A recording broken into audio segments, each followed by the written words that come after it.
he's talking at me. I can't hear what they say.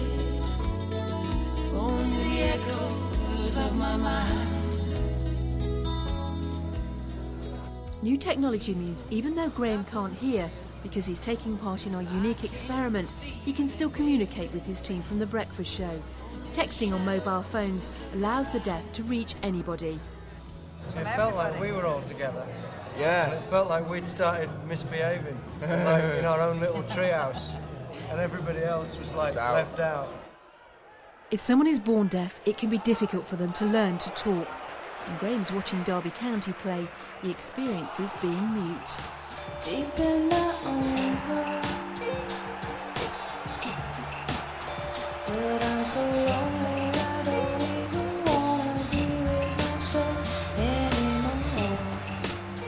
Not being able to communicate is soul-destroying. I became very serious and I was thinking a lot, and I didn't want to communicate because it was such a hassle.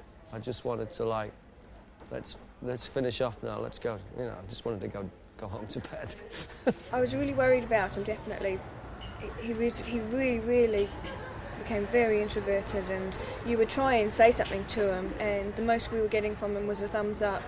He's saying he's okay, but you could see his eyes, he was not responding, he was not interacting. It was really quite confusing, really.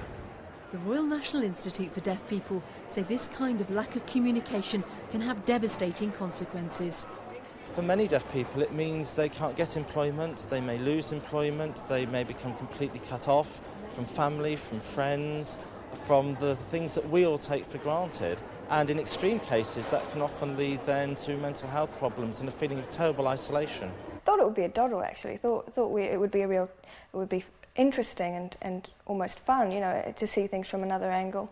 But it's just got harder and harder and harder. And it makes you realise how much you talk to each other and how much you communicate in lots of different ways, but you need all of them. The end is almost in sight, but Graham has one more challenge. He has to do his show again deaf. It feels very scary. Very scary. I'm watching every level, and I'm watching the clock. 106 Century FM, more music and fun. After almost a week deaf, Graham's about to get his hearing back live on air. Well. Come on, pull it here, I'll do it. Pull it out. Oh. Everybody be very quiet. Graham's just got his hearing back. Right. Drop a pin. You don't have to mouth everything, really, so I can lip read it now. I can hear. How does it feel, Graham? It feels like being alive again. It feels like everything's all back to normal. Yeah, it feels good. Hey, I can put my headphones on again, so I can hear the music. Oh, wow. Is that how we sound? It has taught me how important it is. And it's difficult with something you take for granted.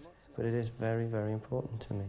Being able to hear the music and play the guitar. I think all of the deaf people I met were they seemed very happy and very content.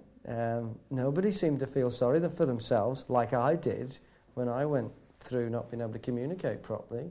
It was a way of life, and it was a beautiful thing to see performed. Sign language. Jerry at the deaf school, fantastic. I mean, that was real entertainment. I liked the deaf people I met, and the people, there's all different kinds of people, but the deaf people I met, I thought were a lot of fun.